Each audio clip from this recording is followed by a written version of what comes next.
Health insurance ಎಲ್ಲಿ ಮಾಡಿಸ್ಬೇಕು, ಯಾವ ಥರ ಹೆಲ್ತ್ ಇನ್ಶೂರೆನ್ಸ್ ಇದೆ, ಹೆಲ್ತ್ ಇನ್ಶೂರೆನ್ಸ್ ಮಾಡಿಸುವಾಗ ನಮ್ಗೆ ಏನು ಡಾಕ್ಯುಮೆಂಟ್ ಬೇಕಾಗುತ್ತೆ ಅಥವಾ ಏನನ್ನ ನೋಡಿ ಕೆಲವು ಕಂಪ್ನಿಗಳು ಎಂಪ್ಲಾಯ್ಸ್ಗೆ ಬೆನಿಫಿಟ್ ಆಗಲಿ ಅಂತಾನೆ ಇನ್ಶೂರೆನ್ಸ್ ಪಾಲಿಸಿನ ಮಾಡ್ಕೊಡ್ತಾರೆ.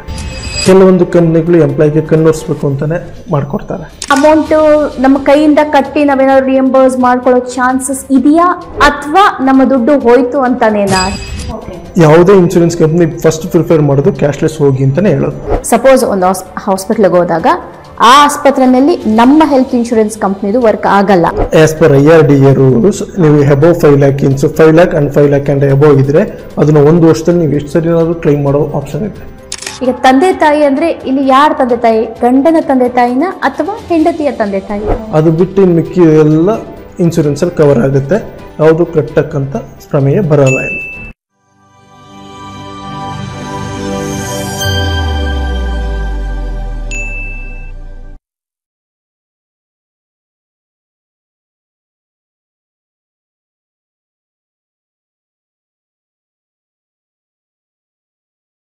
ಜೈ ಶ್ರೀ ಗುರುದೇವ್. ಎಲ್ಲರಿಗೂ ನಮಸ್ಕಾರ. ನಾನು ಡಾಕ್ಟರ್ ಶಿಲ್ಪಾ, PGS MCH ಆರೋಗ್ಯವಾಣಿ, ನಿಮ್ಮ ಆರೋಗ್ಯ ನಮ್ಮ ಆದ್ಯತೆ ಕಾರ್ಯಕ್ರಮಕ್ಕೆ ಎಲ್ಲರಿಗೂ ಸ್ವಾಗತ. ನೋಡಿ ವೀಕ್ಷಕರೇ, ಈಗ ಎಲ್ಲರಿಗೂ ಗೊತ್ತಿರೋ ಹಾಗೆ ನಾವು ಹುಷಾರು ತಪ್ಪಿದಾಗ, ಕಾಯಿಲೆ ಬಿದ್ದಾಗ ಹಾಸ್ಪಿಟ್ಲಿಗೆ ಹೋಗಿ ಅಡ್ಮಿಟ್ ಆಗಿ ಅಥವಾ ಏನೋ ಆಪ್ರೇಷನು ಏನೋ ಟ್ರೀಟ್ಮೆಂಟ್ ತೊಗೊಂಡು ಡಿಸ್ಚಾರ್ಜ್ ಆಗಿ ಮನೆಗೆ ಬರ್ತೀವಿ. ಈ ಡಿಸ್ಚಾರ್ಜ್ ಆಗೋ ಟೈಮಲ್ಲಿ ಬಿಲ್ ಅನ್ನೋದೊಂದು ಜನ್ರೇಟ್ ಆಗುತ್ತೆ. ಅಂದರೆ ನಮ್ಗೆ ಆಸ್ಪತ್ರೆಯಲ್ಲಿ ಉಳ್ಕೊಂಡು ಚಿಕಿತ್ಸೆ ಪಡೆದಿರೋದಕ್ಕೆ ಒಂದಿಷ್ಟು ಮೊತ್ತ ನಾವು ಕಟ್ಟಿ ನಂತರ ಡಿಸ್ಚಾರ್ಜ್ ಮಾಡೋದು ಅನ್ನೋ ಥರ ಆಗತ್ತೆ. ಅದರಲ್ಲಿ ಕೆಲವರು ಏನು ಬಿಲ್ ಅಮೌಂಟ್ ಇದೆ ಅದು ಕಂಪ್ಲೀಟ್ ಕಟ್ಟಿ ಡಿಸ್ಚಾರ್ಜ್ ಮಾಡ್ಕೊಂಡು ಮನೆಗೆ ಹೋಗ್ತಾರೆ. ಇನ್ನು ಕೆಲವರು ಅದರಲ್ಲಿ ಒಂದು 40ರಿಂದ 50% ದುಡ್ಡು ಕೈಯಿಂದ ಕಟ್ತಾರೆ, ಮಿಕ್ಕಿದ ಅಮೌಂಟು ಕಟ್ಟೋದಿಲ್ಲ. ಅದೇ ಇನ್ನು ಕೆಲವರು ಇಂಟೈರ್ ಬಿಲ್ಲಲ್ಲಿ, ಅಂದರೆ ಎಷ್ಟು ಈಗ 100% ಬಿಲ್ ಆಗಿದೆ ಅಂದರೆ ಅದರಲ್ಲಿ 97% ಅಷ್ಟು ದುಡ್ಡು ಕಟ್ಟೋದೇ ಇಲ್ಲ. 2ರಿಂದ 3% ಅಷ್ಟು ಮಾತ್ರ ಹಣ ಪಾವತಿಸಿ ಪೇಷಂಟ್ನ ಡಿಸ್ಚಾರ್ಜ್ ಮಾಡ್ಕೊಂಡು ಕರ್ಕೊಂಡು ಹೋಗ್ತಾರೆ. ಈಗ ಇಲ್ಲಿ ಬೇಕಿರೋದು ನಮಗೆ ಇಂಟ್ರೆಸ್ಟಿಂಗ್ ಸಂಗತಿ ಅಂದರೆ ಈ ಕೆಲವರು ಅರ್ಧದಷ್ಟು ದುಡ್ಡು ಕಟ್ತಾರೆ, ಅದೇ ಇನ್ನು ಕೆಲವರು 2ರಿಂದ 3% ಅಷ್ಟು ಮಾತ್ರ ದುಡ್ಡು ಕಟ್ಟಿ ಮನೆಗೆ ಡಿಸ್ಚಾರ್ಜ್ ಆಗಿ ಹೋಗ್ತಾರೆ. ಇದು ಹೇಗೆ ಸಾಧ್ಯ? ಇದರ ಸೌಲಭ್ಯ ಪಡ್ಕೊಳ್ಳೋದು ನಮ್ಮ ಕೈಯಲ್ಲೇ ಇರುತ್ತೆ. ಅದು ಹೇಗೆ, ಯಾವ ಥರ, ಇದೆಲ್ಲದರ ಬಗ್ಗೆ ಮಾಹಿತಿ ತಿಳಿಸೋದಕ್ಕೆ ಅಂತ ಇಂದು BGS ಮೆಡಿಕಲ್ ಕಾಲೇಜ್ ಹಾಸ್ಪಿಟಲ್ನಲ್ಲಿ ಇನ್ಶೂರೆನ್ಸ್ ಎಕ್ಸಿಕ್ಯೂಟಿವ್ ಆಗಿರುವ ಮಿಸ್ಟರ್ ಶಶಿಧರ್ ಅವರು ನಮ್ಮೊಂದಿಗಿದ್ದಾರೆ. ನಮಸ್ತೆ ಮಿಸ್ಟರ್ ಶಶಿಧರ್. ನಮಸ್ತೆ. BGS MCH ಆರೋಗ್ಯವಾಣಿ, ನಿಮ್ಮ ಆರೋಗ್ಯ ನಮ್ಮ ಆದ್ಯತೆ ಕಾರ್ಯಕ್ರಮಕ್ಕೆ ನಿಮಗೆ ಸ್ವಾಗತ. ಈಗ ಜಸ್ಟ್ ನಾನು ಹೇಳ್ದಾಗೆ ಕೆಲವರು ಅತಿ ಕಡಿಮೆ ವೆಚ್ಚದಲ್ಲಿ ಟ್ರೀಟ್ಮೆಂಟ್ ಪಡ್ಕೊಂಡು ಹಾಸ್ಪಿಟ್ಲಿಂದ ಡಿಸ್ಚಾರ್ಜ್ ಆಗಿ ಮನೆಗೆ ಹೋಗ್ತಾ ಇದ್ದಾರೆ. ಅದು ಹೇಗೆ ಸಾಧ್ಯ? ಇದ್ರ ಬಗ್ಗೆ ಸ್ವಲ್ಪ ತಿಳಿಸಿ ಹೇಳ್ಬೋದಾ? ಇಲ್ಲಿ ಹೆಲ್ತ್ ಇನ್ಶೂರೆನ್ಸ್ ಅನ್ನೋದು ಬಹಳ ಮುಖ್ಯವಾಗುತ್ತೆ ಮೇಡಮ್. ಇನ್ಶೂರೆನ್ಸಲ್ಲಿ 2 ರೀತಿ ವಿಧ ಇದೆ. ಒಂದು ಗೌರ್ಮೆಂಟ್ ಸ್ಕೀಮ್ಸ್ ಒಂದು, ಇನ್ನೊಂದು ಪ್ರೈವೇಟ್ ಸ್ಕೀಮ್ಸ್ ಒಂದು. ಈಗ ನಾಮಿನಲಿ ನಾವು ಪೇ ಮಾಡಿ ನಾವು ತಗೋತೀವಿ ಅಂತ ಹೇಳಿದ್ರೆ ಪ್ರೈವೇಟ್ ಸ್ಕೀಮ್ಗೆ ಹೋಗ್ಬೋದು. ಕೆಲವರು BPL ಅಂದರೆ ಬಿಲೋ ಪ್ರಾಪರ್ಟಿ ಲೈನ್ ಕೆಳಗಡೆ ಇರ್ತಕ್ಕಂಥ ಮಿಡ್ಲ್ ಕ್ಲಾಸ್ ಜನಗಳು, ಅವ್ರ ಕೈಲಿ ಪೇ ಮಾಡೋಕ್ಕಾಗಲ್ಲ ಅನ್ನೋ ಶಕ್ತಿ ಇರೋವಂಥವ್ರು ಸರ್ಕಾರನೇ ಅವ್ರಿಗೆ ಒದಗಿಸ್ಕೊಡುತ್ತೆ. ವಿತ್ ನಾಮಿನಲ್ ಕಾಸ್ಟಲ್ಲಿ ಅಪ್ ಟು ಒಂದು 5 ಲಕ್ಷದವರೆಗೂ ಒಂದು ಒಳ್ಳೆ ಸ್ಕೀಮ್ಗಳನ್ನ ಅವಶ್ಯ ಮಾಡಿಕೊಡುತ್ತೆ. ಅದನ್ನು ಅವರು ತೊಗೊಂಡು ಅಡಾಪ್ಟ್ ಮಾಡ್ಕೊಂಡಿದ್ರೆ, ಅದು ಎಂಪೈರ್ ಆಗಿರೋ ಹಾಸ್ಪಿಟ್ಲಿಗೆ ಹೋಗಿದ್ರೆ ಅವರು ಉಚಿತವಾಗಿ ಟ್ರೀಟ್ಮೆಂಟ್ ತೊಗೊಳ್ಳೋವಂಥ ಸೌಲಭ್ಯ ಸರ್ಕಾರದಿಂದ ಇದೆ. ಅದನ್ನು ಸದುಪಯೋಗ ಪಡಿಸ್ಕೋಬೇಕಾಗತ್ತೆ. ಓಕೆ, ಸೊ ನೀವು ಹೇಳೋ ಹಾಗೆ ಹೆಲ್ತ್ ಇನ್ಶೂರೆನ್ಸ್ ಅನ್ನೋ ಸೌಲಭ್ಯ ನಾವು ಪಡ್ಕೊಂಡಿದ್ರೆ ಉಚಿತವಾಗಿ ಅಥವಾ ಕಡಿಮೆ ವೆಚ್ಚದಲ್ಲಿ ಟ್ರೀಟ್ಮೆಂಟ್ ತಗೊಂಡು ಮನೆಗೆ ಹೋಗ್ಬೋದು. ಓಕೆ, ನೀವು ಹೇಳಿದ್ರೆ ಗೌರ್ಮೆಂಟ್ ಇಂದನೂ ಹೆಲ್ತ್ ಇನ್ಶೂರೆನ್ಸ್ ಇದೆ ಅಂತ, ಸೊ ಹಾಗಾಗಿ ಪ್ರೈವೇಟ್ ಹೆಲ್ತ್ ಇನ್ಶೂರೆನ್ಸ್ ಇರಬಹುದು. ಓಕೆ, ಗೌರ್ಮೆಂಟ್ ಹೆಲ್ತ್ ಇನ್ಶೂರೆನ್ಸ್ಗಳು ಎಷ್ಟು ತರ ಹೆಲ್ತ್ ಇನ್ಶೂರೆನ್ಸಸ್ ಇದೆ ಅಂತ? ಅಲ್ಲಿ ಗೌರ್ಮೆಂಟ್ ಹೆಲ್ತ್ ಇನ್ಶೂರೆನ್ಸ್ ಅಂದರೆ 3-4 ಥರ ಬರ್ತದೆ ಮೇಡಮ್. ಈಗ BPL ಕಾರ್ಡ್ ಹೋಲ್ಡರ್ಸ್ಗೆ ಅಂತಲೇ ABARK ಅಂತ ಇದೆ, ಆರೋಗ್ಯ ಭಾಗ್ಯ ಆರೋಗ್ಯ ಕರ್ನಾಟಕ ಅಂತೇಳಿ. ಪ್ರಧಾನ ಮಂತ್ರಿ PMJY ಅಂತೇಳಿ, ಪ್ರಧಾನ ಮಂತ್ರಿ ಜನ ಆರೋಗ್ಯ ಕೇಂದ್ರ ಅಂತ ಹೇಳ್ಬಿಟ್ಟು ಮಾಡಿದೆ. ನೆಕ್ಸ್ಟ್ ಅಲ್ಲಿಂದ ಬಂದರೆ ಯಶಸ್ವಿನಿ ಅಂತ ಹೇಳಿದೆ, ಕೋಆಪರೇಟಿವ್ ಸೆಕ್ರೆಟರಿ, ಈ ಹಾಲಿನ ಡೈರಿಗಳಲ್ಲಿ ಹಾಲಾಗ್ತಾ ಇದ್ದಂಥ ಕೋಆಪರೇಟಿವ್ ಮೆಂಬರ್ಸ್ಗಳು ಆಗಲಿ, ಕೋಆಪರೇಟಿವ್ ಬ್ಯಾಂಕ್ಗಳಲ್ಲಿ ಶೇರ್ ಹೋಲ್ಡರ್ಸ್ ಅಂತ ಅವ್ರ ಫ್ಯಾಮಿಲಿ ಮೆಂಬರ್ಸ್ಗೆ ಆಗಲಿ ಒಂದು 5 lakh ಉಚಿತವಾಗಿ ಟ್ರೀಟ್ಮೆಂಟ್ ಕೊಡೋದಂಥ ಆರೋಗ್ಯ ಸೇವೆಗಳು ಇದ್ದಾವೆ. ಅದನ್ನು ನಾವು ಯಾವ ಹಾಸ್ಪಿಟಲ್ ಟೈ ಅಪ್ ಮಾಡ್ಕೊಂಡಿರ್ತಾರೆ ಆ ಹಾಸ್ಪಿಟಲ್ಗಳಿಗೆ ಹೋಗಿ ನಾವು ಅದನ್ನು ಸೌಲಭ್ಯನ ಪಡ್ಕೋಬೋದು. ಓಕೆ, ಈಗ ಯಶಸ್ವಿನಿ ಅಂತ ಒಂದು ಹೇಳಿದ್ರಿ, ಈ ಯಶಸ್ವಿನಿ ಹೆಲ್ತ್ ಇನ್ಶೂರೆನ್ಸು ಯಾರು ಮಾಡಿಸ್ಕೊಬಹುದು? ಯಶಸ್ವಿನಿ ಹೆಲ್ತ್ ಇನ್ಶೂರೆನ್ಸ್ ಮುಖ್ಯವಾಗಿ ಆಲ್ ಇನ್ ಡೈರಿಗಳಲ್ಲಿ ಸಹಕಾರ ಸಂಘಗಳು ಏನಿರ್ತದೆ ಮತ್ತು ಕೋಆಪರೇಟಿವ್ ಸೊಸೈಟೀಸ್ ಏನಿರ್ತಾರೆ ಇದರಲ್ಲಿ ಶೇರ್ ಹೋಲ್ಡರ್ಸ್ ಅಂತ ಯಾರು ಇರ್ತಾರೆ ಅವರು ಮತ್ತು ಅವ್ರ ಫ್ಯಾಮಿಲಿ ಅದನ್ನ ತಗೋಬಹುದು ಮೇಡಮ್. ಓಕೆ, ಇದಕ್ಕೆ ಏನಾದರೂ ಏಜಿನ ಲಿಮಿಟ್ ಅಂದರೆ ಏಜಿನ ಪರಿಮಿತಿ? ಯಾವುದೇ ಇನ್ಶೂರೆನ್ಸ್ ತೊಗೊಳೋದಕ್ಕೆ ಏಜಿನ ಲಿಮಿಟ್ ಅಂತ ಏನಿಲ್ಲ ಇದಕ್ಕೆ. ಯಶಸ್ವಿನಿ ಎಸ್ಪೆಷಲಿ ಯಶಸ್ವಿನಿ ಕಾರ್ಡ್ ಹೋಲ್ಡರ್ಸ್ಗೆ ಇದರಲ್ಲಿ ಒಂದು ಏನಂತ ಅಂದರೆ ಅವ್ರು ಶೇರ್ ಹೋಲ್ಡರ್ಸ್ ಆಗಿರಬೇಕು.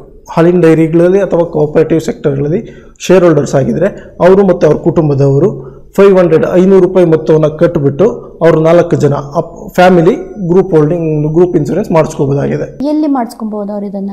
ಅವರು ಹಾಲಿನ ಡೈರಿ ಮತ್ತೆ ಕೋಆಪರೇಟಿವ್ ಬ್ಯಾಂಕ್ಗಳಲ್ಲಿ ಮೇಡಮ್ ಅಲ್ಲೇ ಹೋಗಿ ಮಾಡಿಸ್ಕೊಬಹುದು. ಖಂಡಿತವಾಗಿ ಅವರ ಕೇಂದ್ರಕ್ಕೆ ಹೋಗಿ ಅಲ್ಲೇ ಖಂಡಿತವಾಗಿ. ಇದಕ್ಕೆ ಏನೇನು ಡಾಕ್ಯುಮೆಂಟ್ಸ್ ಬೇಕಾಗಬಹುದು ಅವ್ರು ಮಾಡಿಸ್ಕೋಬೇಕು? ಮೈನ್ ಡಾಕ್ಯುಮೆಂಟ್ಸ್ ಅಂತ ಬಂದ್ರೆ ಅವ್ರು BPL ಕಾರ್ಡ್ ಹೋಲ್ಡರ್ಸ್ ಆಗಿರಬೇಕು, ಬಿಲೋ ಪ್ರಾವರ್ಟಿ ಲೈನ್ ಕೆಳಗಡೆ ಇರಬೇಕು.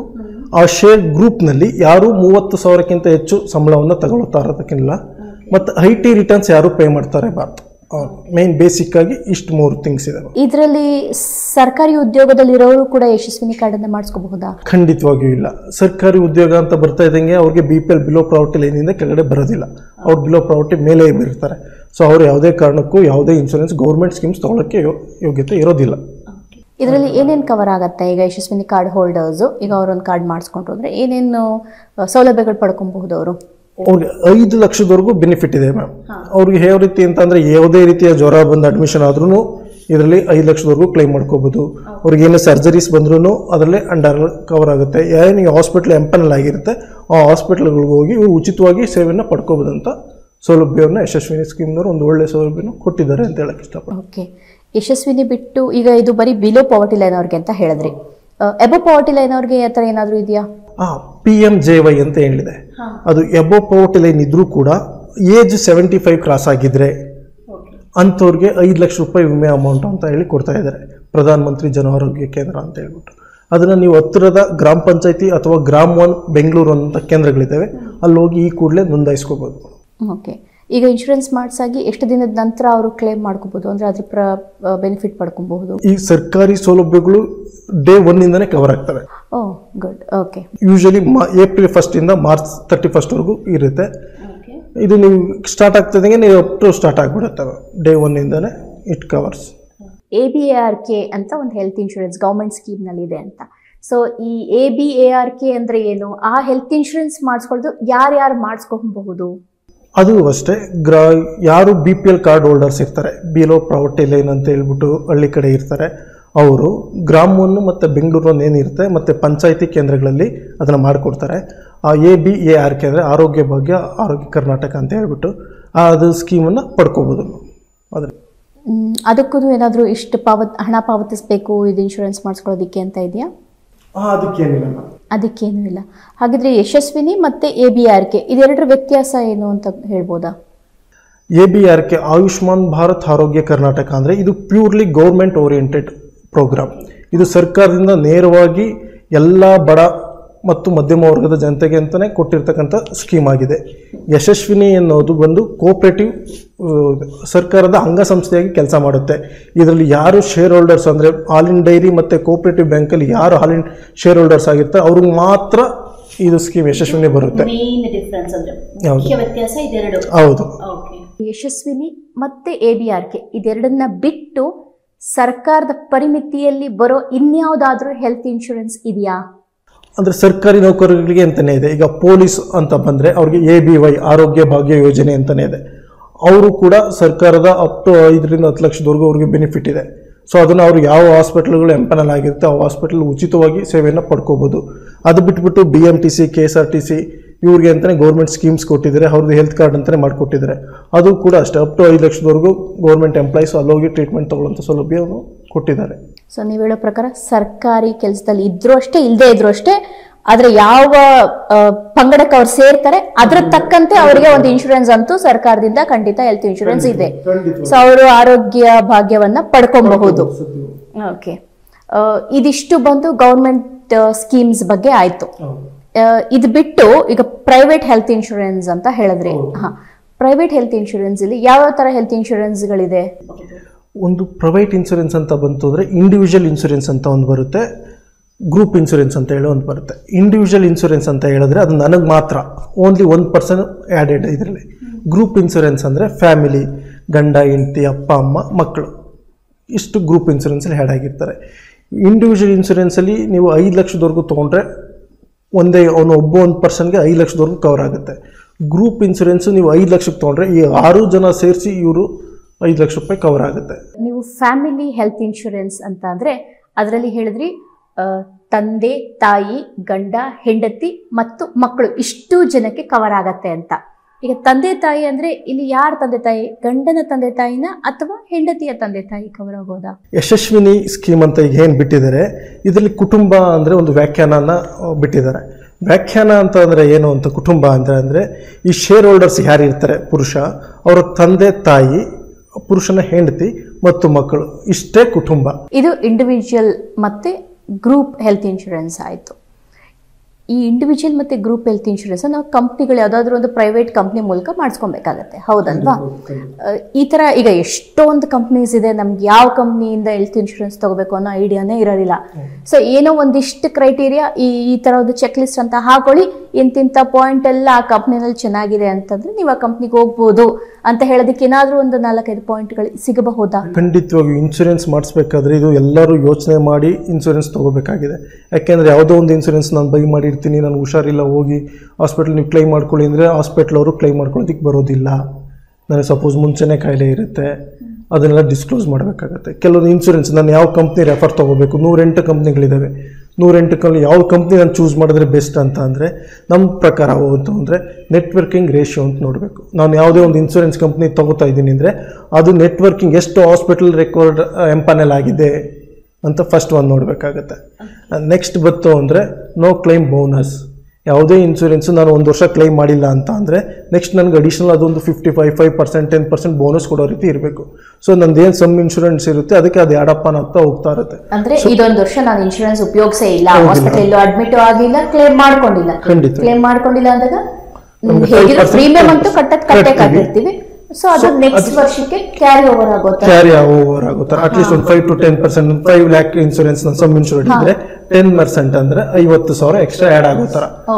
ಸಮ್ ಅಶ್ಯೂರ್ಡ್ 5 ಲಕ್ಷ ಅಂತ ಅಪ್ಪರ್ ಲಿಮಿಟ್ ಏನಿರುತ್ತೆ ಅದಕ್ಕೆ ಜೊತೆಗೆ ಒಂದು 5,50,000, 20% ಇದ್ರೆ 1 ಲಕ್ಷ, 6 ಲಕ್ಷ ಆಗುತ್ತೆ.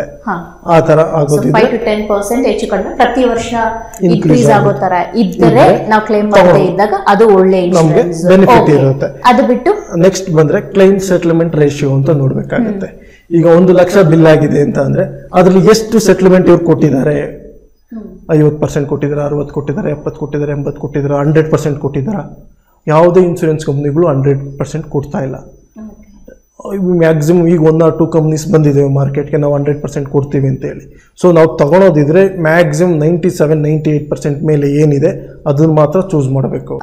ಅಂದರೆ ಕ್ಲೇಮ್ ಬೆನಿಫಿಟ್ 100% ಅಥವಾ 97% ಅಂದರೆ ಸಪೋಸ್ ಈಗ 1 ಲಕ್ಷ ಖರ್ಚಾಗಿದೆ ಅಂತ ಅಂದರೆ ಬಿಲ್ ಆಗಿದೆ ಅಂದರೆ ಅಲ್ಲಿ 97,000 ವರ್ಗೂನು ಇನ್ಶೂರೆನ್ಸ್ ಕಂಪ್ನಿ ಕಡೆಯಿಂದ ನಮಗೆ ಬರಬೇಕು. ಹೌದು, ಖಂಡಿತ. ಒಂದು 3-4 ಸಾವಿರ ಏನ್ ವ್ಯತ್ಯಾಸ ಬರುತ್ತೋ ಅದನ್ನ ನಾವು ಕೈಯಿಂದ ಕಟ್ಟೋ ತರ ಇರಬೇಕು. ಓಕೆ. ಅದಲ್ಲದೆ 50%, 70% ಅಂತ ಬಂದ್ಬಿಟ್ರೆ 40,000 ಅಡಿಷನಲ್ ಆಗಿ ಬಂದ್ಬಿಡುತ್ತೆ. ಸೊ ನಾವು ಇನ್ಶೂರೆನ್ಸ್ ಕಟ್ಟಿ ನಮ್ಗೆ ಏನ್ ಪ್ರಯೋಜನ? ಓಕೆ. ಇದು ಬಿಟ್ಟು ಇನ್ನೇನೇನು ನೋಡಿ ತಿಳ್ಕೊಬೇಕಾಗುತ್ತೆ ನಮಗೆ? ನೆಕ್ಸ್ಟ್ ನೋ ರೂಮ್ ಗ್ಯಾಪಿಂಗ್ ಅಂತ, ಮೇನ್ ರೂಮ್ ಗ್ಯಾಪಿಂಗ್ ಅಂತ ಇರುತ್ತೆ ಇನ್ಶೂರೆನ್ಸ್ ಅಲ್ಲಿ, ಯಾವುದೇ ಪಾಲಿಸಿಲಿ ಹೋದ್ರು. ಇದು ಹೇಗೆ ಅಂತ ಅಂದರೆ ನಾವು ಯಾವುದೋ ಒಂದು 5 ಲಕ್ಷ ರೂಪಾಯಿ ಸಮ್ ಇನ್ಶೂರೆನ್ಸ್ ಇರುತ್ತೆ. ಅವ್ರ ಇನ್ಶೂರೆನ್ಸ್ ಕಂಪ್ನಿ ಏನು ಮಾಡಿರ್ತಾನೆ ಅಂತಂದರೆ ಈ ರೂಮ್ ಗ್ಯಾಪಿಂಗ್ನ ಈ ಸಮ್ ಇನ್ಶೂರ್ಡ್ ಮೇಲೆ 1% ನೀನು ರೂಮ್ ಕ್ಯಾಟಗರಿಗೆ ಹೋಗ್ತೀಯಾ ಅಂತ ಹೇಳ್ಬಿಟ್ಟಿರ್ತಾರೆ. 1% ರೂಮ್ ಕ್ಯಾಟಗರಿ ಅಂತ ಅಂದರೆ 5 ಲಕ್ಷಕ್ಕೆ 1% ಅಂತ ಹೇಳಿದ್ರೆ 5,000 ರೂಪಾಯಿ ರೂಮ್ ಕ್ಯಾಟಗರಿ ಮಾತ್ರ ನೀನು ತೊಗೋಬೋದು ಅಂತ ಇರುತ್ತೆ. ನಂದು 5 ಲಕ್ಷ ರೂಪಾಯಿ ಇನ್ಶೂರೆನ್ಸ್ ಇದೆಯಲ್ಲ, ನಾನು 10,000 ರೂಪಾಯಿ ರೂಮ್ಗೆ ಹೋಗ್ಬಿಡೋಣ. ಹೌದು, ನೀವು ಹೋಗ್ಬೋದು 10,000 ರೂಪಾಯಿ ರೂಮ್ಗೆ, 5,000 ರೂಪಾಯಿ ಎಕ್ಸ್ಟ್ರಾ ಕಟ್ಬೋದು ಅಂತ. ಬಟ್ ಇನ್ಶೂರೆನ್ಸ್ ಕ್ಲೈಮ್ ಆಗೋ ಟೈಮಲ್ಲಿ ಏನಂತ ಇನ್ಶೂರೆನ್ಸ್ ಹೇಳುತ್ತೆ ಅಂತಂದರೆ ನೀನು ಒಂದ್ಸರಿ ರೂಮ್ ಗ್ಯಾಪ್ಗಿಂತ ಹೈಯೆಸ್ಟ್ ಹೋಗ್ತಾ ಇದ್ದಂಗೆ 50% ನಾನು ಕಟ್ತೀನಿ ಅಂತ ಒಪ್ಕೊಂಡಂಗೆ ರಿಜಿಸ್ಟರ್ ಆದಂಗೆ ಇರುತ್ತೆ. ಬಿಲ್ ಏನು 1 ಲಕ್ಷ ಬಿಲ್ ಆಗುತ್ತೆ ಅದ್ರಲ್ಲಿ ರೂಮ್ ರೆಂಟ್ ಮಾತ್ರ ಇನ್ಕ್ಲೂಡ್ ಆಗೋದಿಲ್ಲ. 50% ಅಂದ್ರೆ 50,000 ನೀನ್ ಕಟ್ಟಬೇಕು, 50,000 ನಾನು ಕಟ್ತೀನಿ. ಬಿಲ್ ಏನಿದೆ ಅದ್ರಲ್ಲಿ ಅರ್ಧ ನಾವು ಕಟ್ಟಲೇಬೇಕಾಗತ್ತೆ. ಕ್ಯಾಟಗರಿಗಿಂತ ನಾವು ಜಾಸ್ತಿ ಕಾಸ್ಟ್ಲಿ ಇರೋ ರೂಮ್ ನ ತಗೊಂಡ್ರೆ, ಸೊ ರೂಮ್ ಕ್ಯಾಟಗರಿ ಯಾರು ಜಾಸ್ತಿ ಹೈಯೆಸ್ಟ್ ಪರ್ಸೆಂಟೇಜ್ ಕೊಡ್ತಾರೆ ಅದನ್ನು ನೋಡ್ಕೊಂಡು ನಾವು ತಗೊಂಡ್ರೆ ಒಳ್ಳೇದು. ಈವನ್ ರೂಮ್ ಕ್ಯಾಟಗರಿ ಇಲ್ದಲೇ ಇರ್ತಂತ ರೂಮ್ಗೆ ಹೋಗ್ಬೇಕು ನಾವು. ಇನ್ಸೂರೆನ್ಸ್ ಇರಬಾರ್ದು. ಅವ್ನು ಯಾವ 10,000 ರೂಪಾಯಿ ಕೊಟ್ಟರು ನಾನು ಹೋಗ್ತೀನಿ, ನಾನು ಪೇ ಮಾಡ್ತೀನಿ ಅನ್ನೋ ತರ ಇರ್ಬೇಕು. ಇನ್ಶೂರೆನ್ಸ್ ಕಂಪ್ನಿಯವರು ಲಿಮಿಟ್ ಅಂತ ಹಾಕ್ಬಾರ್ದು. ನೀವ್ ಯಾವ ರೂಮ್ ತಗೊಂಡ್ರು ನಮ್ದು ಕ್ಲೇಮ್ ಅಂತೂ ಆಗತ್ತೆ ಅನ್ನೋ ತರ ಇರ್ಬೇಕು. ಓಕೆ, ಇದ್ ಬಿಟ್ಟು ಬೇರೆ ಏನೇನಾದ್ರು ನೋಡ್ಬೋದು? ಈಗ ನೀವು ಹೇಳಿದಾಗ ಒಂದು ರೂಮ್ ಕ್ಯಾಟಗರಿ ಇದು ರೂಮ್ ಕ್ಯಾಪಿಂಗ್ ಬಗ್ಗೆ ನೋಡ್ಬೇಕಾಗುತ್ತೆ. ಇನ್ನೊಂದು settlement ratio. Okay, next claim bonus ನೋಡಿದ್ವಿ. ಓಕೆ, ನೆಟ್ವರ್ಕಿಂಗ್ ಹಾಸ್ಪಿಟಲ್ ರೇಷಿಯೋ ನೋಡಿ. Okay, 4 major thing. ಇದು 4 ಇದ್ ಬಿಟ್ರೆ ಇದು 4 ಸ್ಯಾಟಿಸ್ಫೈ ಆಯ್ತು ಓಕೆ ಅಂತ ಅಂದ್ರೆ ನಾವು ಇನ್ಶೂರೆನ್ಸ್ ಪರ್ಚೇಸ್ ಮಾಡಬಹುದು. ಹೌದು. ಈಗ ಇವತ್ತು ಹೆಲ್ತ್ ಇನ್ಶೂರೆನ್ಸ್ ಮಾಡಿಸ್ಕೊಂಡಾಯ್ತು. ಇವತ್ತು ಮಾಡಿಸ್ಕೊಂಡು ಸಪೋಸ್ ನಾಳೆ ಏನೋ ಪ್ರಾಬ್ಲಮ್ ಆಗಿ ಅಡ್ಮಿಟ್ ಆಗಬೇಕಾಗಿ ಬಂತು. ಅಡ್ಮಿಟ್ ಆಗಿ ಡಿಸ್ಚಾರ್ಜ್ ಆಗೋ ಟೈಮಲ್ಲಿ ಇವತ್ತು ಮಾಡಿಸಿರೋ ಹೆಲ್ತ್ ಇನ್ಶೂರೆನ್ಸು ಡಿಸ್ಚಾರ್ಜ್ ಆಗುವಾಗ ಕ್ಲೇಮ್ ಮಾಡಬಹುದಾ? ಖಂಡಿತವಾಗಿಯೂ ಇಲ್ಲ ಮ್ಯಾಮ್. IRDA ಗೈಡ್ಲೈನ್ಸ್ ಪ್ರಕಾರನೇ ಇನ್ಶೂರೆನ್ಸ್ ಕಂಪ್ನಿ ವರ್ಕ್ ಆಗುತ್ತೆ. ಯಾವುದೇ ಇನ್ಶೂರೆನ್ಸ್ ಕಂಪ್ನಿ ಸ್ಟಾರ್ಟ್ ಆಗೋದಕ್ಕೂ ಮುಂಚೆ IRDA ಇಂದ ಒಳಪಟ್ಟಿರಬೇಕಾಗುತ್ತೆ. ಈ IRDA ಏನು ಹೇಳುತ್ತೆ ಅಂತ ಅಂದರೆ, ಇನ್ಶೂರೆನ್ಸ್ ನಾನು ಇವತ್ತು ಬೈ ಮಾಡಿದೆ ಅಂದರೆ ಇವತ್ತಿಂದ ಸ್ಟಾರ್ಟ್ ಆಗೋದು ಅಂದರೆ ಆಕ್ಸಿಡೆಂಟ್ ಮಾತ್ರ. ಇದಕ್ಕೆ ವೆಯ್ಟಿಂಗ್ ಪೀರಿಯಡ್ ಅಂತ ಕೊಟ್ಬಿಡ್ತಾರೆ. First 1 month waiting period, 2 years waiting period, 3 to 4 years waiting period ಅಂತ ಕೆಲವೊಂದು ಇಲ್ನೆಸ್ಗೆ ಇದೆ. ಈಗ ಸಪೋಸ್ ಇವತ್ತು ನಾನು ಇನ್ಶೂರೆನ್ಸ್ ತೊಗೊಂಡೆ, ಇವತ್ತು ಸಪೋಸ್ ಆಕ್ಸಿಡೆಂಟ್ ಆಯಿತು ಅಂದರೆ ಇದಕ್ಕೆ, ಯಾಕೆಂದರೆ ಆಕ್ಸಿಡೆಂಟ್ ಯಾರು ಪ್ರಿಕಾಕ್ಷನ್ ಗೊತ್ತಿರೋದಿಲ್ಲ, ಸೊ ಅದರಿಂದ ಆಕ್ಸಿಡೆಂಟ್ ಒಂದು ಕವರ್ ಆಗುತ್ತೆ. ನೆಕ್ಸ್ಟ್ ಡೆಂಗ್ಯೂ, ಜ್ವರ, ನೀವೇನಿದೆ ಮೆಡಿಸಿನ್ ಟ್ರೀಟ್ಮೆಂಟ್ ಏನಿದ್ರು ಅಂಡರ್ ನೆಕ್ಸ್ಟ್ 30 days ಆದಮೇಲೆ 1 ಮಂತ್ ಏನು ಕೊಡೋದಿಲ್ಲ, ಯಾವುದೇ ಇನ್ಶೂರೆನ್ಸ್ ಕ್ಲೈಮ್ ಆಗೋದಿಲ್ಲ.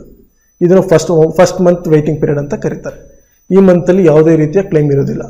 ನೆಕ್ಸ್ಟ್ 2 years ವೆಯ್ಟಿಂಗ್ ಪೀರಿಯಡ್ ಅಂತ ಹೇಳುತ್ತೆ. 1 ಮಂತ್ ಆಯಿತು, ನನಗೆ ಕಿಡ್ನಿ ಸ್ಟೋನ್ ಇದೆ, ಕ್ಯಾಟ್ರಾಕ್ಟ್ ಆಪ್ರೇಷನ್ ಇದೆ, ಹೋಗ್ಬೋದಾ?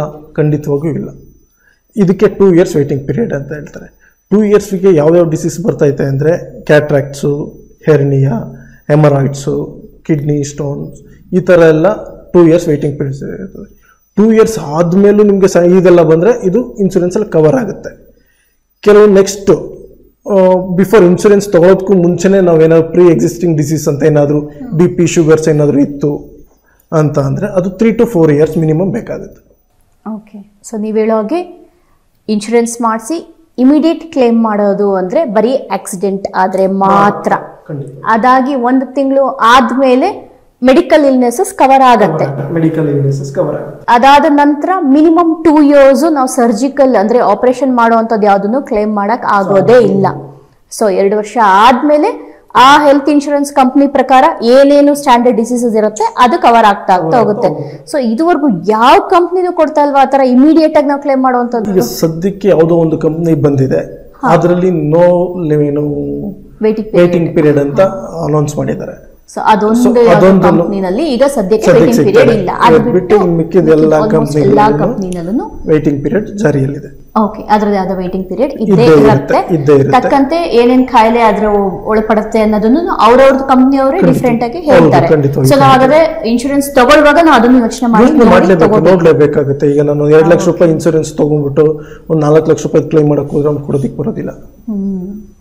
ನಾವು ಯಾವುದೇ ಇಂಡಿವಿಜುವಲ್ ಇನ್ಶೂರೆನ್ಸ್, ಗ್ರೂಪ್ ಇನ್ಶೂರೆನ್ಸ್ ನಾವು ತೊಗೊಳೋದಕ್ಕೂ ಮುಂಚೆ ಮಿನಿಮಮ್ ಅಪ್ ಟು ಒಂದು 5 lakh ವರ್ಗು ತೊಗೊಂಡ್ರೆ ಬೆನಿಫಿಟ್. 5 lakh ವರ್ಗು ಇನ್ಶೂರೆನ್ಸ್ ತೊಗೊಳೋದ್ರಿಂದ ಇದೇನಾಗುತ್ತೆ ಅಂತಂದರೆ, ಆ್ಯಸ್ ಪರ್ IRDA ರೂಲ್ಸು ಅದು ರಿಕವರಿ ನಾವು ಅಕಸ್ಮಾತ್ ಆಗಿಲ್ಲ ಅಂದರೆ ಬೋನಸ್ ಆ್ಯಡ್ ಆಗುತ್ತೆ. ಸಪೋಸ್ 1 year ಒಳಗೆ ನೀವು ಎಷ್ಟು ಸರಿ ಬೇಕಾದ್ರೂ ಕ್ಲೈಮ್ ಮಾಡ್ಕೋಬೋದು. ಹಾಗಂದ್ರೆ ಈಗ ನೀವು ಹೇಳಿದಾಗ 5 ಲಕ್ಷದ ಇನ್ಶೂರೆನ್ಸ್ ಮಾಡಿಸಿದ್ದೀವಿ ಅಂದರೆ ಒಂದ್ಸಲ ಅಡ್ಮಿಟ್ ಆಗಿ ಆಚೆ ಬಂದರು, 2 ಲಕ್ಷ ಬಿಲ್ ಆಗಿದೆ.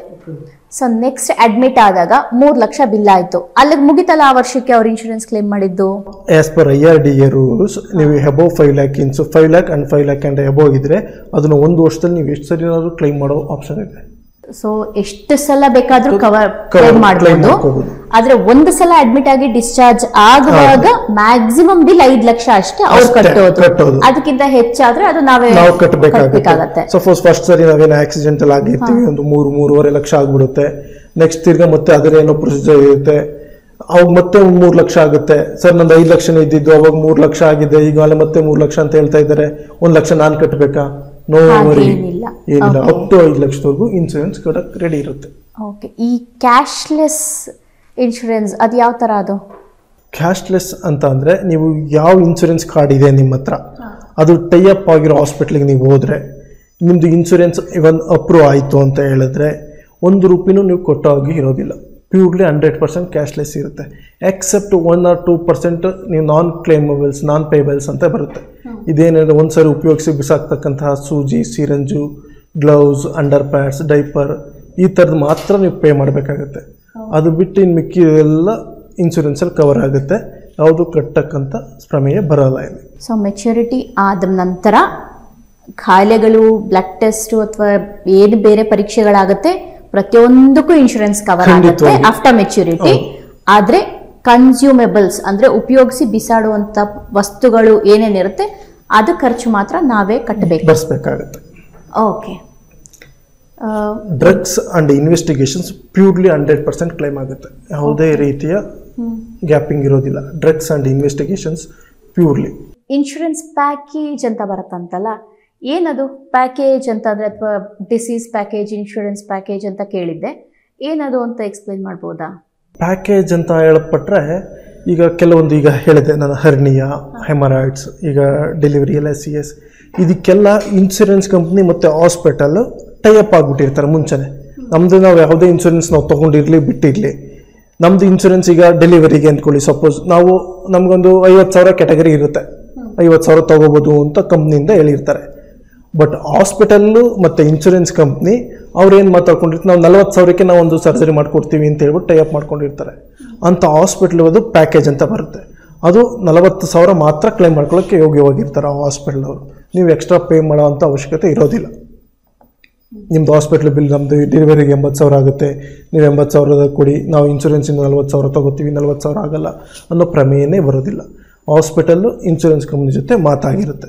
ಅವ್ರು 40,000ಕ್ಕೆ ನಾನು ಮಾಡ್ಕೊಡ್ತೀನಿ ಅಂತ ಹೇಳಿರ್ತಾರೆ, ಮಾಡಿಕೊಡ್ಬೇಕು, ಮಾಡಿಕೊಡ್ತಾರೆ. ಅದು ನಾವು ಇನ್ಶೂರೆನ್ಸ್ ತಗೊಳ್ಳುವಾಗ ಆ ಥರ ಪ್ಯಾಕೇಜಸ್ ಏನಾದರೂ ಇದೆಯಾ? ಖಂಡಿತವಾಗಿ. ಅಡ್ಮಿಟ್ ಆಗುವಾಗ ಆ ಹಾಸ್ಪಿಟಲ್ ಅದೇನಾದರೂ ಇದೆಯಾ ಅನ್ನೋದು ಚೆಕ್ ಮಾಡಿಕೊಂಡು ಆಗಬೇಕಾಗುತ್ತೆ. ಖಂಡಿತವಾಗಿ.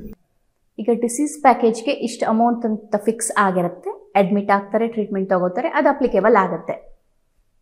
ಏನೋ ಅಕಸ್ಮಾತ್ ಆಗಿ ಕಾಂಪ್ಲಿಕೇಶನ್ಸ್ ಆಗೋಯ್ತು, ಆ ಕಾಂಪ್ಲಿಕೇಶನ್ಸ್ ಎಕ್ಸ್ಪೆಕ್ಟ್ ಮಾಡಿ ಡಿಸೀಸ್ ಪ್ಯಾಕೇಜಲ್ಲಿ ಇರೋದಿಲ್ಲ.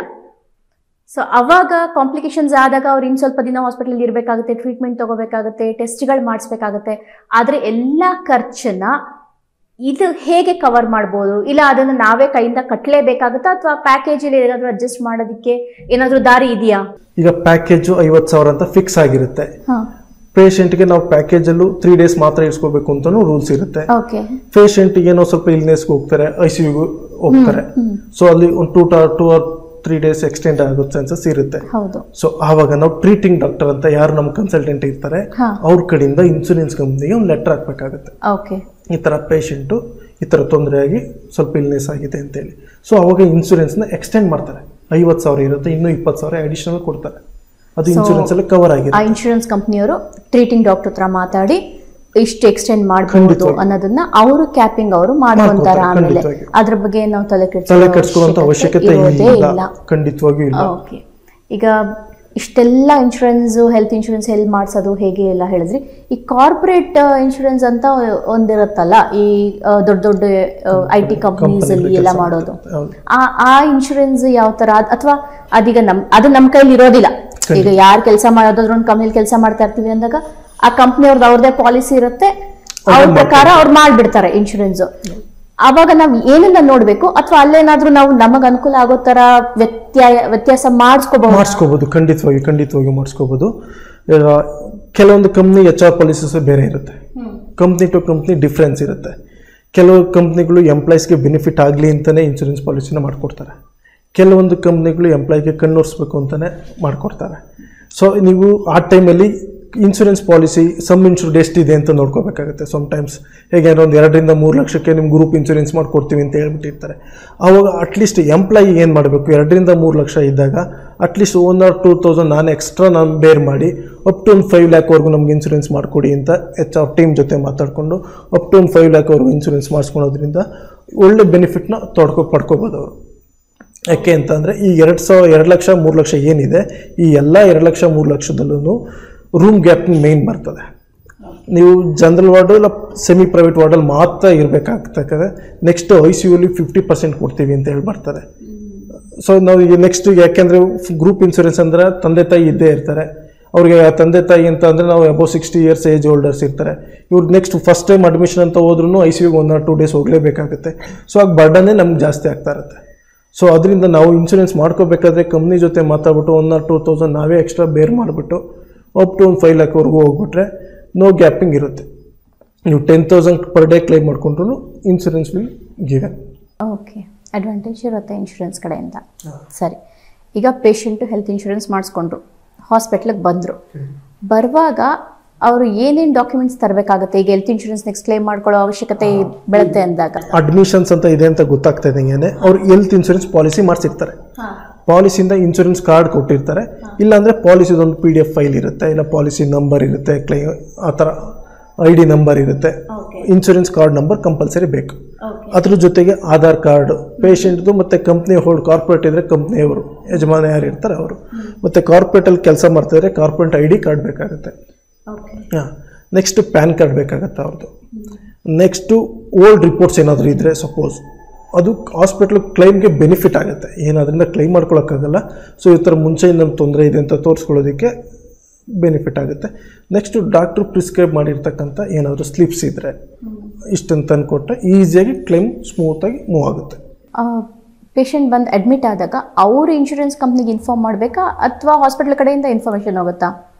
ಹಾಸ್ಪಿಟ್ಲ್ ಕಡೆಯಿಂದನೇ IRDA ರೂಲ್ಸ್ ಪ್ರಕಾರ ಇರೋದು. ಪೇಷಂಟ್ ಒಂದ್ಸರಿ ಹಾಸ್ಪಿಟ್ಲಿಗೆ ಬಂದು ಅಡ್ಮಿಷನ್ ಆದರೆ ಹಾಸ್ಪಿಟ್ಲ್ ಪರ್ಸನ್ ಬಂದು ಇನ್ಶೂರೆನ್ಸ್ ಟೀಮ್ ಜೊತೆ ಪೇಷಂಟ್ ಜೊತೆ ಕೋರ್ಡಿನೇಟ್ ಮಾಡಬೇಕು.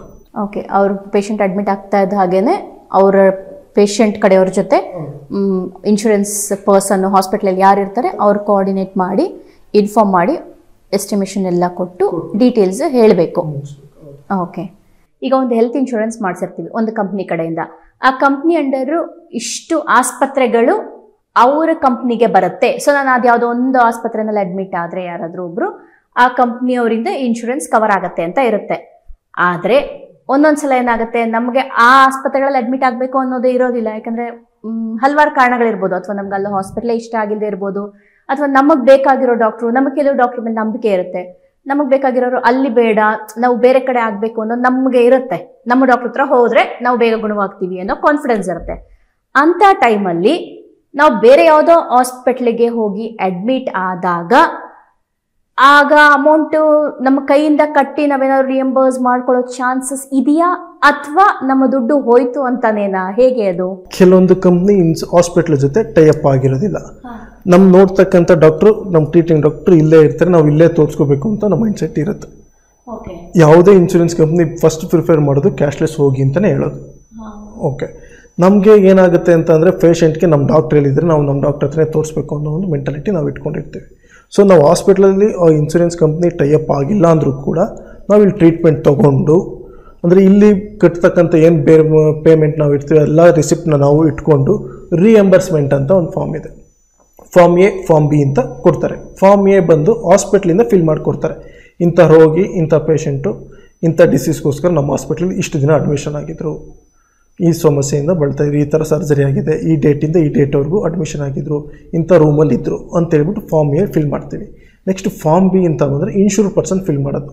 ಅದರಲ್ಲಿ ಏನು ಡೀಟೇಲ್ಸ್ ಇರುತ್ತೆ ಅಂದರೆ ಅವ್ರು ಏನೇನು ಎಕ್ಸ್ಪೆನ್ಸಸ್ ಪೇ ಮಾಡಿದ್ದಾರೆ ಅನ್ನೋ ಬಿಲ್ ರೆಸಿಪ್ಟ್ ಇರುತ್ತೆ, ಪೇಷಂಟ್ ಡೀಟೇಲ್ಸ್ ಇರುತ್ತೆ, ಕಾರ್ಪೊರೇಟ್ ಇದೆ ಕಾರ್ಪೊರೇಟ್ ಎಂಪ್ಲಾಯಿ ID ಡೀಟೇಲ್ಸ್ ಇರುತ್ತೆ. ಇಷ್ಟು ಫಿಲ್ ಮಾಡಿ ಇದ್ರ ಜೊತೆಗೆ ಈ ಮನುಷ್ಯ ಪೇ ಮಾಡಿರ್ತಕ್ಕಂಥ ಎಲ್ಲ ರಿಸಿಪ್ಟ್ನ ಜೊತೆ ಸೇರಿಸಿ ಅವ್ರು ಇನ್ಶೂರೆನ್ಸ್ ಕಂಪ್ನಿಗೆ ಕೊಟ್ಟರೆ ಎಲ್ಲ ಬಿಲ್ಲು ಅವ್ರ ಅಕೌಂಟ್ಗೆ ಕ್ಲೈಮ್ ಆಗ್ತಾಯಿದೆ. ಇದು ಹಾಸ್ಪಿಟ್ಲ್ ಕಡೆಯಿಂದ ಮಾಡೋದು ಇಲ್ಲ, ಇದನ್ನು ಇನ್ಶೂರ್ಡ್ ಪರ್ಸನ್ ಮಾಡ್ಕೋಬೇಕಾಗುತ್ತೆ. ಓಕೆ, ಸೊ ಈಗ ನಾವು ಇನ್ಶೂರೆನ್ಸ್ ತೊಗೊಂಡಿದ್ದೀವಿ, ಇನ್ಶೂರೆನ್ಸ್ ಹೆಲ್ತ್ ಇನ್ಶೂರೆನ್ಸ್ ಪಾಲಿಸಿ ತೊಗೊಂಡಿದ್ದೀವಿ ಅಂದರೆ ಸಪೋಸ್ ಒಂದು ಹಾಸ್ಪಿಟ್ಲಿಗೆ ಹೋದಾಗ ಆ ಆಸ್ಪತ್ರೆಯಲ್ಲಿ ನಮ್ಮ ಹೆಲ್ತ್ ಇನ್ಶೂರೆನ್ಸ್ ಕಂಪ್ನಿದು ವರ್ಕ್ ಆಗಲ್ಲ ಅಂತ ಇದ್ದಾಗ ಎಲ್ಲ ಅಮೌಂಟ್ ಬಿಲ್ ಕ್ಲಿಯರ್ ಮಾಡಿ ಆ ನಂತರ form A, form B, reimbursement form A, form B ಎರಡು ಫಿಲ್ ಮಾಡಿ ನಾವೇ ಇದನ್ನ ಇನ್ಶೂರೆನ್ಸ್ ಕಂಪ್ನಿಗೆ ಸಬ್ಮಿಟ್ ಮಾಡಬೇಕು. ಅದಾದ್ಮೇಲೆ ಅದು ಏನು ಅಮೌಂಟ್ ಪೇ ಮಾಡಿದೀವಿ ಅದು ನಮ್ಮ ಪಾಲಿಸಿ ಪ್ರಕಾರ ಎಷ್ಟು % ಬರಬೇಕು ಅದು ನಮ್ಮ ಅಕೌಂಟ್ ಬರುತ್ತೆ ಅಂತ ಡೈರೆಕ್ಟ್ ಆಗಿ ಬರುತ್ತೆ. ಓಕೆ, ಸರಿ ಮಿಸ್ಟರ್ ಶಶಿಧರ್, ಇಷ್ಟೊತ್ತು ನಮ್ಮ ಜೊತೆ ಕೂತು ನಮ್ಮ ವೀಕ್ಷಕರಿಗೆ ಇನ್ಶೂರೆನ್ಸ್ ಪಾಲಿಸಿ ಅಂದರೆ ಏನು, ಯಾವ್ಯಾವ ಥರ ಇನ್ಶೂರೆನ್ಸ್ ಪಾಲಿಸಿ ಇದೆ, ಅದರ ಬೆನಿಫಿಟ್ ನಾವು ಹೇಗೆ ಪಡ್ಕೋಬೋದು ಅನ್ನೋದ್ರ ಬಗ್ಗೆ ಎಲ್ಲ ಮಾಹಿತಿ ಒದಗಿಸ್ಕೊಟ್ಟೋದಕ್ಕೆ ನಿಮಗೆ ತುಂಬ ಧನ್ಯವಾದಗಳು. ನಾವು ಎಲ್ಲದಕ್ಕೂ ಇನ್ಶೂರೆನ್ಸ್ ಅನ್ನೋದು ಮಾಡಿಸ್ತೀವಿ. ನಾವು ತಗೊಳ್ಳೋ ಕಾರ್ಗಾಗ್ಬೋದು, ವಾಹನಗಳಿಗೆ, ಅಥವಾ ಒಂದು ಚಿಕ್ಕ ಮೊಬೈಲ್ಗೂ ಕೂಡ ಈಗ ಇನ್ಶೂರೆನ್ಸ್ ಅನ್ನೋದು ಮಾಡಿಸ್ತೀವಿ. ಅಷ್ಟಕ್ಕೆಲ್ಲ ಅದು ಬಿದ್ದರೆ ಹೋಯ್ತಪ್ಪ, ಹೊಡೆದೋದ್ರೆ ಅದಕ್ಕೆ ಏನೋ ಕ್ಲೇಮ್ ಮಾಡ್ಕೊಬೋದು ಅನ್ನೋದು ಯೋಚನೆ ಮಾಡ್ತೀವಿ. ಅದೇ ನಾವು ಬೆಲೆ ಕಟ್ಟಲಾಗದೇ ಇರೋಂಥ ನಮ್ಮ ಜೀವಕ್ಕೆ, ನಮ್ಮ ಜೀವನಕ್ಕೆ ಒಂದು ಹೆಲ್ತ್ ಇನ್ಶೂರೆನ್ಸ್ ಬೇಕು ಅಂತ ಅನ್ಸೋದಿಲ್ವಾ? ಕಷ್ಟ ಕಾಲದಲ್ಲಿ ಸಹಾಯ ಆಗೋದು ಅಂದರೆ ನಮ್ಮ ಆರೋಗ್ಯ ತಪ್ಪಿದಾಗ ಸಹಾಯ ಆಗೋದು ಈ ಹೆಲ್ತ್ ಇನ್ಶೂರೆನ್ಸ್. ಆದಷ್ಟು ಹೆಲ್ತ್ ಇನ್ಶೂರೆನ್ಸ್ ಗೌರ್ಮೆಂಟ್ ಹತ್ರ ಆಗ್ಬೋದು ಅಥವಾ ಪ್ರೈವೇಟ್ ಸ್ಕೀಮ್ಗಳಲ್ಲಾಗ್ಬೋದು, ನಿಮ್ಮ ಅನುಕೂಲಕ್ಕೆ ತಕ್ಕಂತೆ ಯಾವ ಹೆಲ್ತ್ ಇನ್ಶೂರೆನ್ಸ್ ಬೇಕು, ಅದ್ರ ಬೆನಿಫಿಟ್ ಏನೇನು ಅನ್ನೋದನ್ನ ಸರಿಯಾಗಿ ತಿಳಿದುಕೊಂಡು ಒಂದು ಹೆಲ್ತ್ ಇನ್ಶೂರೆನ್ಸ್ ಮಾಡಿಸ್ಕೊಳ್ಳಿ. ನಮಗಾಗಿ ನಾವಲ್ಲದೆ ಬೇರೆ ಯಾರು ಯೋಚಿಸೋದಿಲ್ಲ ಅಲ್ವೇ? ಹೆಲ್ತ್ ಇನ್ಶೂರೆನ್ಸ್ ಅನ್ನೋದನ್ನ ಒಂದು ಮಾಡಿಸಿದ್ರೆ ಅದರಿಂದ ನಾವು ಎಷ್ಟು ಬೆನಿಫಿಟ್ ಪಡ್ಕೊಬೋದು. ಹೆಲ್ತ್ ಇನ್ಶೂರೆನ್ಸ್ ಎಲ್ಲಿ ಮಾಡಿಸ್ಬೇಕು, ಯಾವ ಥರ ಹೆಲ್ತ್ ಇನ್ಶೂರೆನ್ಸ್ ಇದೆ, ಹೆಲ್ತ್ ಇನ್ಶೂರೆನ್ಸ್ ಮಾಡಿಸುವಾಗ ನಮ್ಗೆ ಏನು ಡಾಕ್ಯುಮೆಂಟ್ ಬೇಕಾಗುತ್ತೆ ಅಥವಾ ಏನನ್ನ ನೋಡಿ ನಾವು ಆ ಕಂಪ್ನಿ ಹತ್ರನೇ ಹೆಲ್ತ್ ಇನ್ಶೂರೆನ್ಸ್ ಮಾಡಿಸ್ಕೊಬೇಕು ಅನ್ನೋದನ್ನ ಡಿಸೈಡ್ ಮಾಡಬೇಕು. ಮತ್ತೆ ಎಲ್ಲ ರೆಡಿ ಆದಮೇಲೆ ಕೊನೆಗೆ ಹೇಗೆ ಅದನ್ನು ಉಪಯೋಗಿಸ್ಕೊಳ್ಳೋದು, ಹೆಲ್ತ್ ಇನ್ಶೂರೆನ್ಸ್ ಮಾಡಿಸಾಯ್ತು ಉಪಯೋಗಿಸ್ಕೊಳ್ಳೋದು ಹೇಗೆ, ಇದರೆಲ್ಲದರ ಬಗ್ಗೆ ಇವತ್ತು ನಾವು ಮಾಹಿತಿಯನ್ನು ನಿಮ್ಮೊಂದಿಗೆ ಹಂಚಿಕೊಂಡಿದ್ದೇವೆ. ಈ ಹೆಲ್ತ್ ಇನ್ಶೂರೆನ್ಸ್ ಸಂಬಂಧಿತವಾಗಿ ನಿಮಗೆ ಯಾವುದೇ ಅನುಮಾನ ಇದ್ರೂ ಕಮೆಂಟ್ ಸೆಕ್ಷನ್ನಲ್ಲಿ ನಿಮ್ಮ ಅನುಮಾನಗಳನ್ನ, ನಿಮ್ಮ ಡೌಟ್ಸ್ನ ಹಾಕಿದ್ರೆ ಅದಕ್ಕೆ ಉತ್ತರ ಹುಡುಕುವ ಪ್ರಯತ್ನ ನಮ್ಮ ಕಡೆಯಿಂದ ಖಂಡಿತ ಆಗತ್ತೆ. ಇದೊಂದೇ ಮಾಹಿತಿ ಅಲ್ಲದೆ ಬೇರೆ ಯಾವುದೋ ವಿಷಯದ ಬಗ್ಗೆ ನೀವು ತಿಳಿಸಲು ಇಚ್ಛಿಸ್ತಾ ಇದ್ದೀರಾ, ಅಥವಾ ತುಂಬ ಎಲ್ಲರಿಗೂ ಅನುಕೂಲ ಆಗತ್ತೆ ಅನ್ನೋ ಥರ ಏನಾದರೂ ನಿಮ್ಮ ಅಭಿಪ್ರಾಯಗಳಿದ್ದಲ್ಲಿ ಕಮೆಂಟ್ ಸೆಕ್ಷನ್ನಲ್ಲಿ ಕಮೆಂಟ್ ಹಾಕ್ಬೋದು. ನಮ್ಮ ಆಸ್ಪತ್ರೆಯಲ್ಲಿ ಎಲ್ಲ ಸ್ಪೆಷಾಲಿಟಿಯ ಡಾಕ್ಟರ್ಸ್ ಆಗ್ಬೋದು ಅಥವಾ ಎಲ್ಲ ವಿಧವಾದ ಎಲ್ಲ ಹಂತದಲ್ಲೂ ಫೆಸಿಲಿಟೀಸ್ ಪ್ರೊವೈಡ್ ಮಾಡುವಂಥ ಫೆಸಿಲಿಟಿ ಪ್ರೊವೈಡರ್ಸ್ ಇದ್ದಾರೆ. ಸೊ ಅವರನ್ನ ಕರ್ಕೊಂಡು ಬಂದು ನಿಮ್ಮ ಪ್ರಶ್ನೆಗಳಿಗೆ ಅಥವಾ ಅನುಮಾನಗಳಿಗೆ ಉತ್ತರ ಹುಡುಕುವ ಪ್ರಯತ್ನ ಖಂಡಿತ ನಮ್ಮಿಂದಾಗತ್ತೆ. ಇವತ್ತಿನ ನಮ್ಮ ವಿಡಿಯೋ ನಿಮಗೆ ಇಷ್ಟವಾದಲ್ಲಿ ಲೈಕ್ ಮಾಡಿ, ಹಾಗೂ ಈ ಮಾಹಿತಿಯನ್ನ ನಿಮ್ಮ ಆತ್ಮೀಯರೊಂದಿಗೆ ಹಂಚಿಕೊಳ್ಳಲು ಶೇರ್ ಮಾಡಿ. ಇದೇ ರೀತಿ ಹೆಚ್ಚು ಹೆಚ್ಚು ವಿಷಯಗಳನ್ನ ತಿಳ್ಕೊಳ್ಳೋದಕ್ಕೋಸ್ಕರ ನಮ್ಮ ಯೂಟ್ಯೂಬ್ ಚಾನಲ್ BGS MCH ಆಸ್ಪತ್ರೆಯ ಯೂಟ್ಯೂಬ್ ಚಾನಲ್ ಅನ್ನು ಸಬ್ಸ್ಕ್ರೈಬ್ ಮಾಡಿ. ನಿಮ್ಮ ಯಾವುದೇ ಅನುಮಾನಗಳಿಗೆ ಅಥವಾ ಪ್ರಶ್ನೆಗಳಿಗೆ ಕಮೆಂಟ್ ಮಾಡಿ. ಎಲ್ಲರಿಗೂ ಧನ್ಯವಾದಗಳು. ಜೈ Shri Gurudev. If you enjoyed this video, don't forget to give it a thumbs up, share it with your friends, and hit that subscribe button for more exciting content.